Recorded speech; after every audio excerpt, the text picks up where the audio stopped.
Cuba has fallen. That's the news that I am delivering to you today. It has been 15 days since the blockade had begun, where all oil for the oil dependent nation has been blocked. And though the Cuban government has tried to ration that as long as they can, the fact is they've just timed out. They've ran out of oil. So what we're watching right now is the complete collapse of the Cuban national energy grid. There are pockets of generated power for military bases and bunkers, compounds like that that don't help the people. For 95% of the population, over 11 million people are now without power, and that power is not coming back on. Our focus on this series has really been to highlight what's going on for the Cuban people as themselves, not just the melodrama that's playing between the Cuban government and the American administration. And over the past 15 days, the Cuban people have been living through what is essentially an apocalyptic scenario, but only kind of on the precipice. As of today, it goes full-blown apocalyptic in Cuba. We're no longer tracking blackout hours. We're now going to start tracking the survival metrics, water access, food spoilage, and of course, cholera outbreaks. This, of course, is because with the massive energy grid failing, sewage system sanitation processes have also shut down. So all throughout the country, there is sewage overflowing on the streets. That means that disease is essentially spreading. With no available clean water to 90% of the population right now, that means that the only sources of water that they have, especially without the ability to purify that water or boil it, what you're going to see is massive waves of disease hit over the next couple of weeks. Disease takes time to incubate.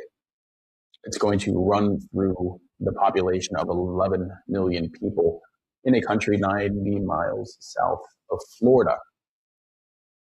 Now, there was an announcement by the Russians 2 days ago that they were going to be sending humanitarian aid in the form of fuel to Cuba, but yesterday, Russian state flagged tanker Academic Passion, declaring its cargo of humanitarian fuel was actually stopped 12 miles outside of Cuba and boarded by U.S. forces.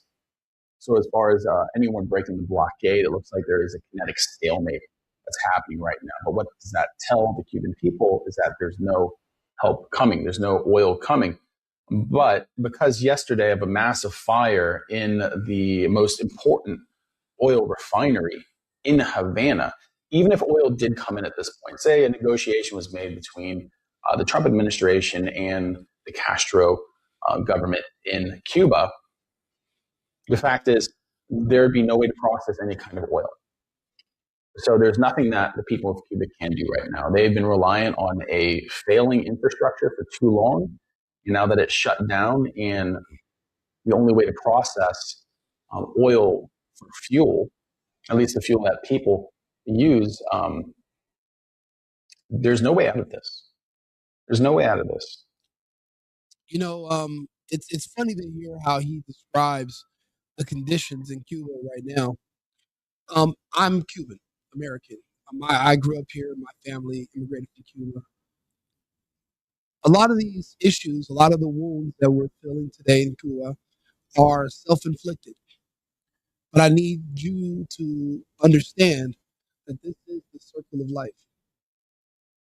The mentality that it took to turn my home country into a communist Marxist wasteland is it's a mind virus at best.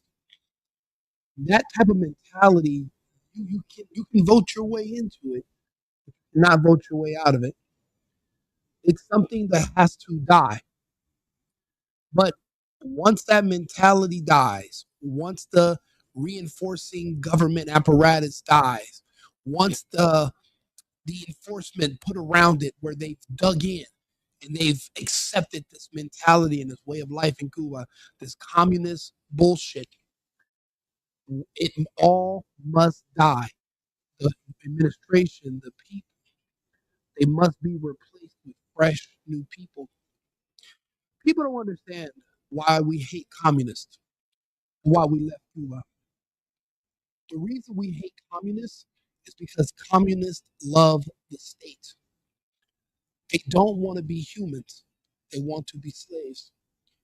Communists want the state to take care of them. Look at the United States. The entire American population, for the most part, let's be honest, they hate American black people. Why is that? American blacks love the state. They live off the state. They beg for a living. They lie. They complain. They scam the state for money. They don't want to work. They don't. They want to be taken care of. They want the state to be their parents. They want the state to raise their kids. That is something that was taught to them by the king of the communists in America, which is Martin Luther King. The entire world chooses to move to the United States. Now, we found out a lot of people move here and they get on welfare. But for the most part, a lot of people move here for the opportunity to work. When we come to the United States, we came here to work. If we wanted to live off of welfare in the state, we would have stayed on the island. So that's why you don't see a lot of sympathy for the Cuban country or the Cuban people, because once we come to the United States, well, we hate communists. If you look at the left and the Democrats, they want you to be a communist. Everything is to convince you that communist is the way. Communism is the way. In Cuba, this is what happened to us back in the 50s. They had a man named Fidel Castro, and he brought a communist Marxist revolution. What he did was the country's population is of dark-skinned people that looks like me, but my mother is white and fair-skinned. They convinced the dark people that the reason you're poor is because you're dark, and all the fair-skinned light people from Europe that live here, they're taking all of your money. They don't want to convince them it's anything to do with your work ethic, what you're doing, how you're building yourself up, the society at whole. No, no, no. It's all based on your looks. Sound familiar? It's literally the same playbook and the lies that blacks say here in the United States. And it's the same exact push for communism. They want you to give up everything you have because they compare themselves to you. And the fact that you can work and you can earn a living and you take care of your family, you give them a complex about themselves. That's why they push for equity. They want everyone to be equally poor so that they don't feel inferior.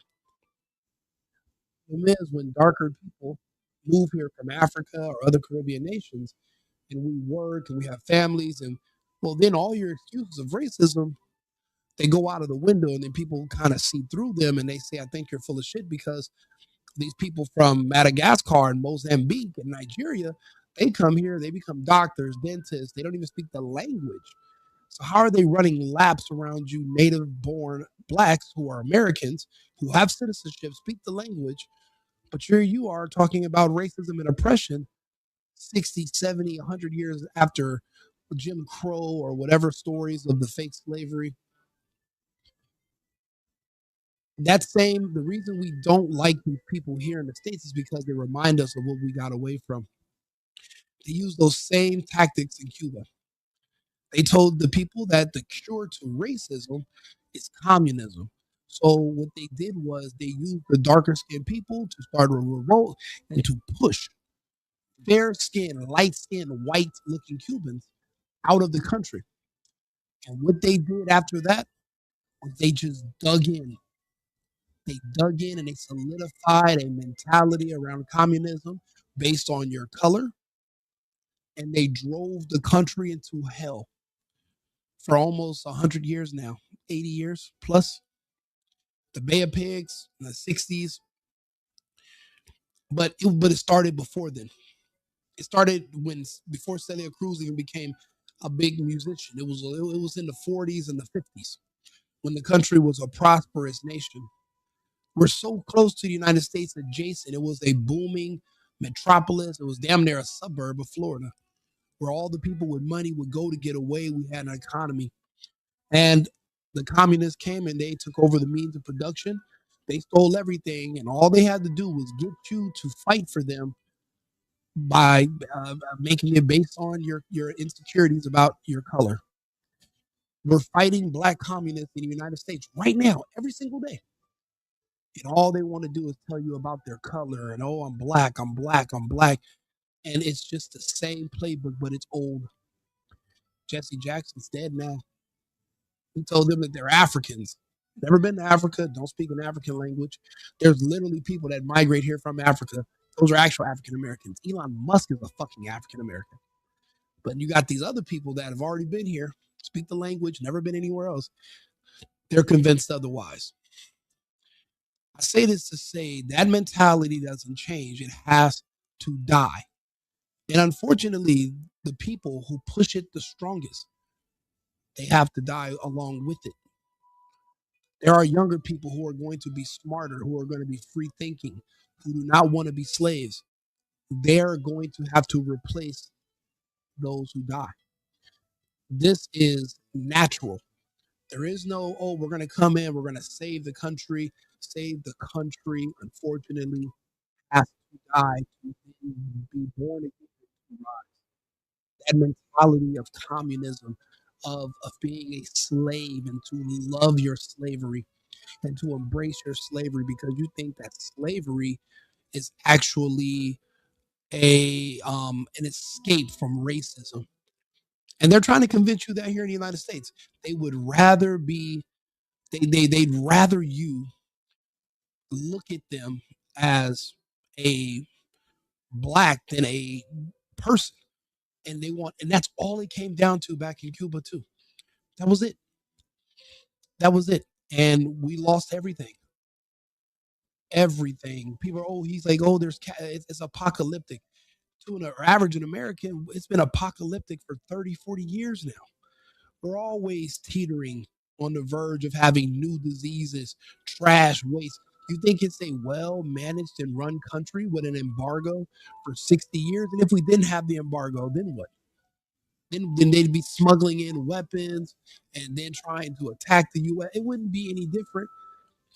It wouldn't be any different. It wouldn't be any better. The embargo was just the beginning. But they should have been choked out this mind virus long ago. It should have taken this long. It has to go. State-run internet and cell service has essentially gone down. The only way of having any kind of communication in Cuba right now is through amateur ham radio operators and whoever was able to smuggle in satellite phones before the blockade actually happened. Now, the U.S. victory of enforcing this blockade has really come at a massive diplomatic cost at a time where diplomatic tensions across the world right now are incredibly fractured. The only support from another nation that the U.S. has had on its actions in Cuba has been Israel. And with Cuba looking like it's going to be America's Gaza in the Western Hemisphere, I doubt there's going to be any support coming from anyone else. Now, the UK has remained silent, but France and Spain have issued statements. That's a rather pathetic comparison. Cuba would never be Gaza. There's no terrorist organizations that are even alleged to be attacking the United States from a distance. We've kind of let bygones be bygones. They've been over there, we've been over here. The Cubans that have come to the United States, came here to be Americans. The ones who remained, they embraced communism. The ones who tried to escape wanted to work and provide. The ones who stayed, they want the state to provide for their families. They want to be taken care of. They want to be slaves full time. But the problem is the mentality of slavery, it's unsustainable if there is not a certain level of demanded labor that is there. So unless these people are being put to work in some form of fashion where there's an industry that is benefiting from their labor, you're not going to be able to sustain this whole lifestyle of slavery where the state is the means of production. If you're not producing something, you have to have a GDP. You cannot have a slave population of dependence on the government or you're depending on tourism. The slaves must work. Famously in the United States, it was cotton.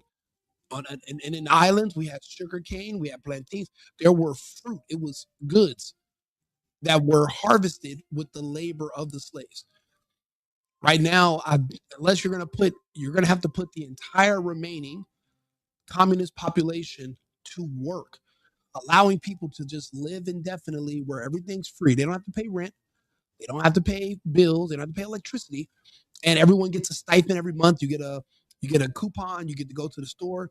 They give you cheese. They give you rice. They give you a certain amount of meat and seasoning, and then you go home and you stretch that out for a week, 2 weeks, sometimes a month, and then you come back with a voucher. It's reminiscent to the government cheese of back in the day. Our country's parallel. We're just on a macro scale. Cuba is really Memphis. Cuba is Baltimore. Cuba is what the west side of Chicago. These blue cities have these communist enclaves where there's a communist utopia that is paid for by taxpayers. So you get to live in your communist utopia of subsidized housing, subsidized food, subsidized everything, basically welfare. You get all this free stuff from taxpayers like me, and you get to live in your neighborhood. We have to pay for it. If you had to pay for it on yourself without all the government assistance, you wouldn't be able to live there. It has to shut down eventually. We cannot keep living like this. It's unsustainable. Now, again, Cuba is basically one of these blue cities. You can't change the lifestyle. Why do you think they invented the vaccine? That mentality must be euthanized. It must be removed from the board because it's contagious. I've never seen it go the other way. I've never seen a slave convince a free person that they should be a slave. But I've seen a free person convince a slave that they should want to be free. But I'll be honest with you, for the lazy, average Gen X American who has these mental issues where you believe in racism, or you believe that you're in the wrong body, or you believe you have some kind of gender dysphoria, you believe you're trans or gay, they have a built in handicap. It's a mental illness. Those people do not feel like they can work in the world. They tell us that, they illustrate it. So for them, they're going to need to be taken care of by the government indefinitely. They're going to want to be there. They want to be slaves. They're never going to go out and get a job and have kids and pay rent and pay a mortgage and become a part of society. There's always going to be a detriment there. They're going to blame any issues they have on the state. They want to be slaves. The problem is, slaves and free people, we don't mix because you're not my equal if you're my slave. There's no way I'm paying for you to live, but we have an equal say. We don't. It's more of a parent-child scenario than an equal scenario. We're working that out here in the States right now. We're actually making progress thanks to the vaccine, thanks to Jeffrey Epstein's research, with the efforts of Bill Gates and the influence of Kamala Harris. We were able to inject the poor population, the population of people who want to be slaves. They were injected, and it was created for them with Epstein's research. We're mitigating the damage done by them, and we're actually going to bring down that population. It's dropping every single day in the U.S. People don't like to hear it, but that's what's happening. In Cuba, if that's what the goal of the blockade is to cause damage to the communists that they're not going to survive the next 2 months, because it doesn't take very long to starve out people or to push people to the brink of losing everything. It doesn't take much time of not having power, because without electricity, you don't have running water. Without running water, you can't get rid of waste and feces, and then you got all the issues. It had to eventually be done, but this was something we could have prepared for. Everyone knew the rules.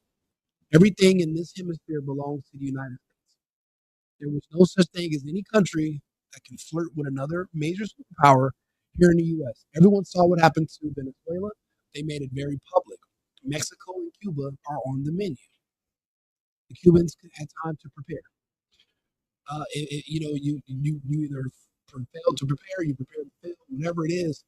You weren't ready, but that's no one's fault but yours. Trump is basically doing the hard part. He's just getting it over with. We want Cuba to be a part of the United States. We want Cuba to be stable. But the people in Cuba have to learn to work. They have to learn to be self sufficient. They have to learn that depending on the state to give you free housing, free food, that can no longer be a thing. Oh, but that we don't want to live like that. That's too bad. The option of being a slave is only reserved for certain people in certain situations. You can't have a whole country full of slaves. It doesn't work. Communism does not work. It doesn't. Only in small demographics. 11 million is not small. 30,000, yeah, you can build a commune. You can build a district somewhere. Everyone, what is this? To each progression is to each's need, or you guys can apply it there. The problem is there are going to be people that are going to hold out who are not going to work, and you're going to have to be their slave because you're going to have to make up for their labor for what they don't want to do. Now you're going to have to do, but they're going to still want equal access to all of the whatever is yielded from the efforts, and that's not fair. It's going to be a problem. So it doesn't, and in a small, and like I said, in small communes, small enclaves, you can figure it out, but it doesn't work on a large scale. Cuba's going to have to die in a certain, and the communist Cuba is going to have to die in its current state and be born against something greater. And by greater, I mean something that's free. There's no master anymore. We can have elections. We can choose leaders in Cuba. We can choose people who are going to help us manage. We're going to learn how to budget. We will learn how to pay for expenses, live within our means. We will learn how to build industries. Everyone cannot just live off the government, and you're not allowed to talk to the locals because you can spread capitalism to their mind and then they'll spread it to other people. This whole thing where you don't work and someone else takes care of you is poison. And over here in the US, they're trying to poison you and your kids every day.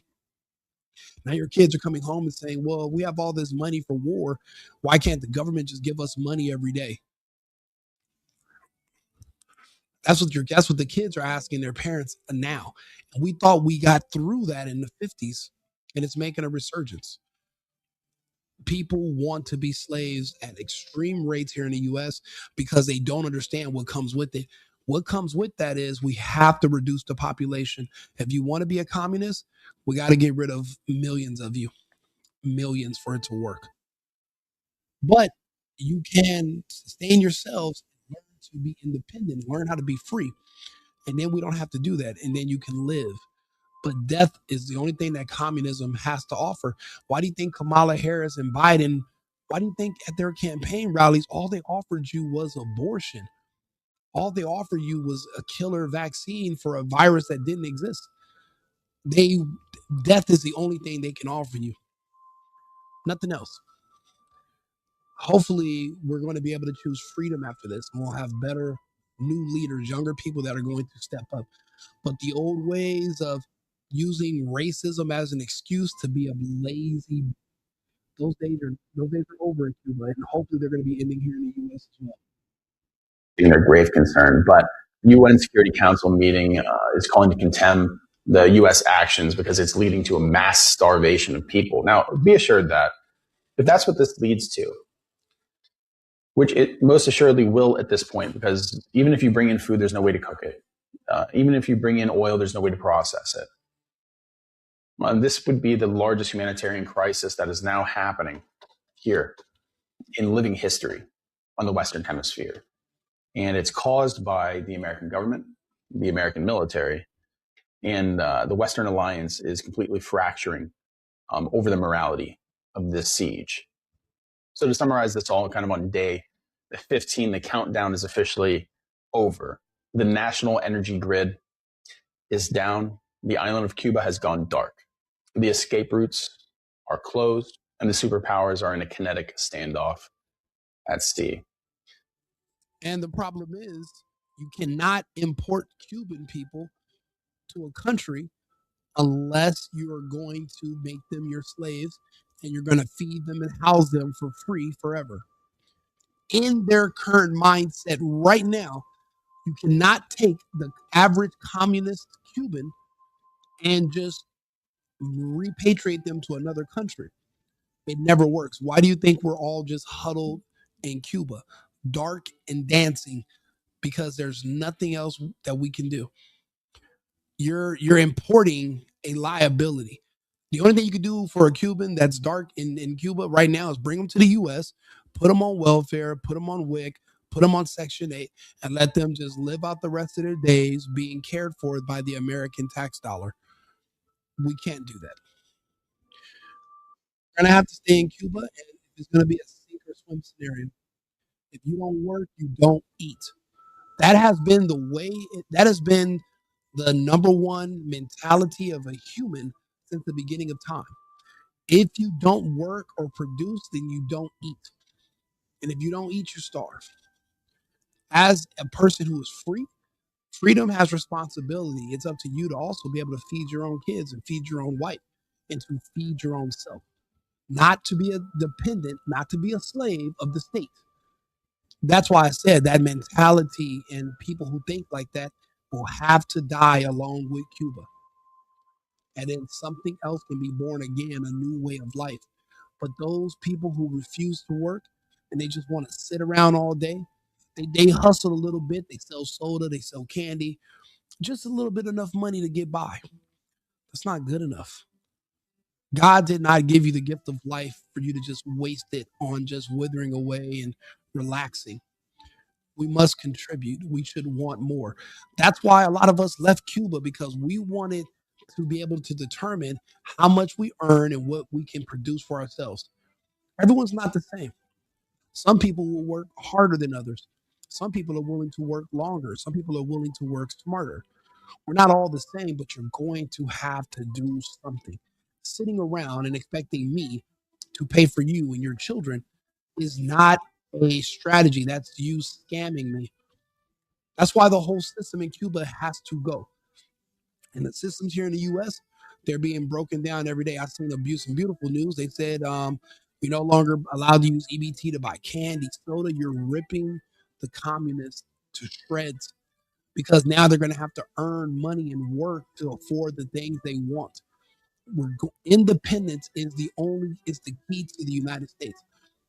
If we wanted to be socialist like in Europe, you see the Europeans don't produce anything. Why would they? If they do make any money, 90% of it is taxed to cover social programs. What are social programs? Programs that basically take care of others, especially when they're coming from other countries, so that they can just live for free at your expense. That's not enjoyable. Nobody wants to live like that.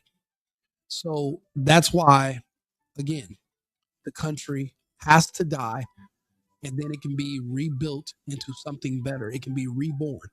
It will be. And that communist attitude, that communist mentality, you can have it, but you're going to starve to death. You're going to have to learn to work. It's going to take time, but it's possible. And if there's an injection of Cubans that will be able to return back to the island, we'll do the heavy lifting. We'll rebuild and we'll get our people in order. And you can be mad all you want, but if you're hungry, there's only so much you can do. So you're going to have to figure it out. You're going to have to get over that communist bullshit.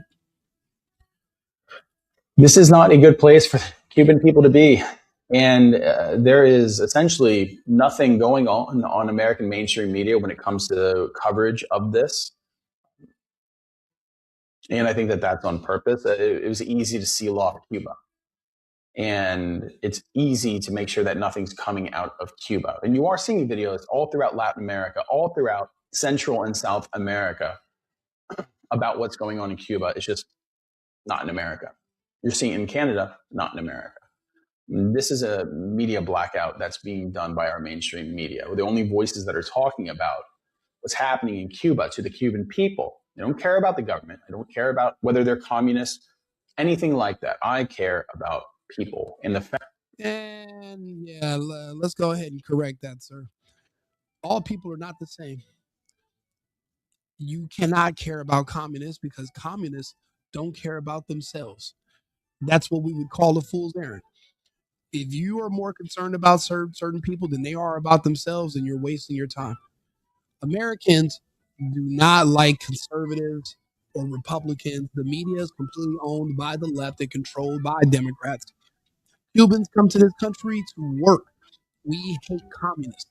So no, you're not going to hear anything about Cuba on the mainstream media. You're not going to hear anything because we're not their voters.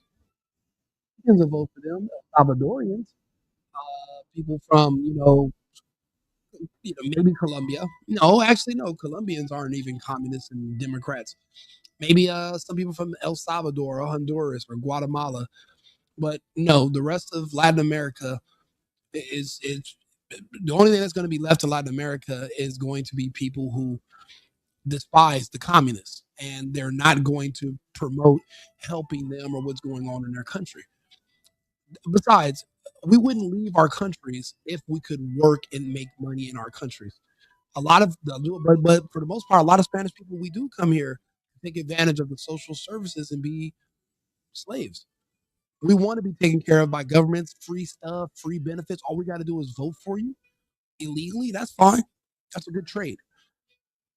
But we're removing those that method of scamming, all that fraud. We're getting rid of it. So people are going to have to stand on their own. So no, you're not going to hear a lot about this from Cuba, about what's going on in Cuba. And he's saying it doesn't matter. It does matter. That's all that matters. If you're a certain type of person, they're going to be trying to bring you over here as fast as possible. And if you're not, they're going to ignore you. You don't see any huge push to bring a bunch of people from, countries that hate communists. You're not going to see them. There's not a big push to bring them over here. There isn't. There isn't. They'll push them right back on the boat and tell them, okay, good luck going back. They don't want them here. And I don't blame you. The only people you should want in your country are people who want to work, not people who want to freeload. Again, it got so bad in the United States, they literally euthanized an entire race of people in this country because they're seen as being freeloaders. Maybe not all individuals, but when you're 90 something percent of your population is on welfare and still talking about slavery hundreds of years later, that means they're never going to break that mentality. That mentality has to die, it has to die out. And then new people will be born without it. That's literally what they had to do here. So they're definitely not going to bring in new people with those same mental issues. That's why you see Cuba just basically standing by itself and falling on its own. The fact that we, as Americans, by our silence, are condoning 11 million people being thrown into an apocalyptic scenario where they're deprived of food, of water, of healthcare, where children are becoming casualties, where the elderly are becoming casualties, anyone with chronic illness are becoming casualties, and soon the young and the healthy will also become casualties as disease runs through the population, as the lack of clean water or the absence of water altogether throws the people into absolute shock and a state of. I'll be honest, people are happy in Europe because it's not because of the economy, but it's not because of all the social services. And I'll be honest, I don't think everybody is truly that happy in Europe. The fun part about Europe is that you can get on a train and you're connected to 15, 20, 30 other countries by maglev. You can just be in another country. It's not very expensive. Health, there's a lot of free services there. But the people who are paying for those services, they're not seeing the fruits of their labor. I don't see them being happy. And a lot of Europeans move here to the United States because they're not happy. The people who don't leave are those who are benefiting from basically living as slaves, where they're dependent part-time slaves. They're being subsidized, which is a form of slavery as well. The state is giving you money to live. Statist. Yes, they are going to say how happy they are because they're benefiting from people who want to rob. But those Europeans who are tired, well, they repatriate themselves, come to the United States, and they actively work against communism and communism. Socialism is just the political form of communism. It's all basically removing the responsibility for oneself, putting the burden on the state and on others. No, they're not happy about it. They want to work and build businesses and do work and take care of themselves. A lot of them have moved to other countries. They've moved to the United States and they've started doing business here. But those who benefit off of living from the state, the difference is also in Europe. You guys are at a negative birth rate, depending on your skin color. So just to keep your society going, yes, you've had to mass migrate people from Northern Africa, Kenya, and you brought them all to those countries, and they have their own separate enclave. They never became citizens of that country. They have their own separate communities. They live in their own separate worlds. Even your police can't even go into their neighborhoods. But you were so desperate for warm bodies that you brought these people in. And now your countries are in recession that you'll never be able to get out of, and you deindustrialize yourself. You don't have any industries anymore, but you have a bunch of angry, radical Africans in the country that basically wipe out anyone who's white or anybody who's pretty much been invaded and taken over. Here in the U.S., we chose a different route. We voted for Trump. So we're not going to let that happen. But if you want to see the results of X amount of time of living like a communist, Cuba's a perfect example. And we're going to just have to stop it out. There's two ways you can do things. The hard way. Cuba's going to have to go the hard way. It's tough love, but the people will have to learn. You don't work, you don't eat. Dancing and doing art and just hanging around all fucking day for 1,000 years until those days are over. Everyone's going to have to contribute. That's the way it has to be, or you're going to perish. Survival. Now, the hope from the U.S. administration is that this kind of pressure that was put on the people would force the population's hand to confront the government. But the fact is, the people have been thrown into a state of survival almost immediately. And that's exactly why this had to go this way. Literally, they're forcing the people to look at the government and say, what have you done? How are we going to trust you when you can't protect us? And then you find out, well, our government of communism was depending on the Russians. We're depending on the Chinese. So you don't even have, so you're keeping your government as a slave to another fucking government. You don't even have your own independence. Cuba has products. We used to have a huge sugar industry, huge banana industry, huge vegetable industry. We used to export. It's all gone. The means of production taken over by the state. It became unfeasible. Everything had to shut down. And then everybody became a dependent on the slave state. But guess what? At least you didn't have to worry about racism. Oh, yeah, because all the white people with money are gone. So you feel better now? You're poor as fuck. You're a permanent loser. But at least you don't have any white people to look at to compare yourself to. And that's what makes you happy. That's what you take solace in. You should be ashamed. That's why it can't survive. It has to go. That's how fragile the Cuban system actually was. And the Black Berets did their job. I mean, listen, they went from securing energy resources, securing fuel and food sources, to quickly cracking down. There was only two real protests that have happened this entire time. And what happened is exactly what you think would happen. Provocateurs were arrested and disappeared. And the people know, and they understand that even if the government falls, there's no immediate change. So we'll keep following this and let you know what's going on as the situation continues to degrade in Cuba. But we appreciate your time and your attention on this one. Now this is when this will change. When the government collapses in Cuba officially, there are going to be a few people that are going to step up and say, hey, we want to work with the United States. And they're going to beg President Trump to come in and help them. And they're going to tell him that we're going to need protection. We're going to need security. And we, the people, are going to be asking Trump for protection and security. And Trump's going to give us all the military aid we can ask for and then some. And those who want to be communists, those who want to defend the communists, those who have pretty much dug in generation after generation of communists to protect the Castro regime, the U.S. military will turn them into dust and they will put them in small boxes and send them to their families. This is going to end in death, one way or the other. And eventually Cuba will be reborn again and we will rise. But we're going to have to crack some eggs to make that omelet. Slavery will end in Cuba. Glamorize slavery by calling it communism will end in Cuba.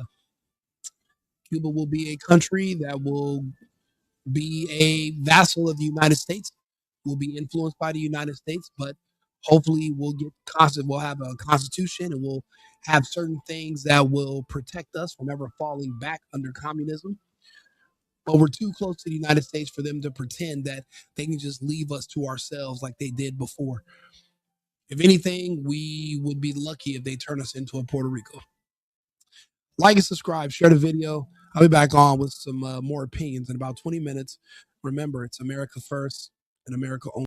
I've been needing to find a new apartment, which has not been easy with credit as bad as mine. Luckily, I found cosigning.com. They connected me with a cosigner who helped me get my dream apartment for me and my dog. I just paid a small fee and was able to move in fast. Get the cosigner you need for the apartment you want. Check out cosigning.com today.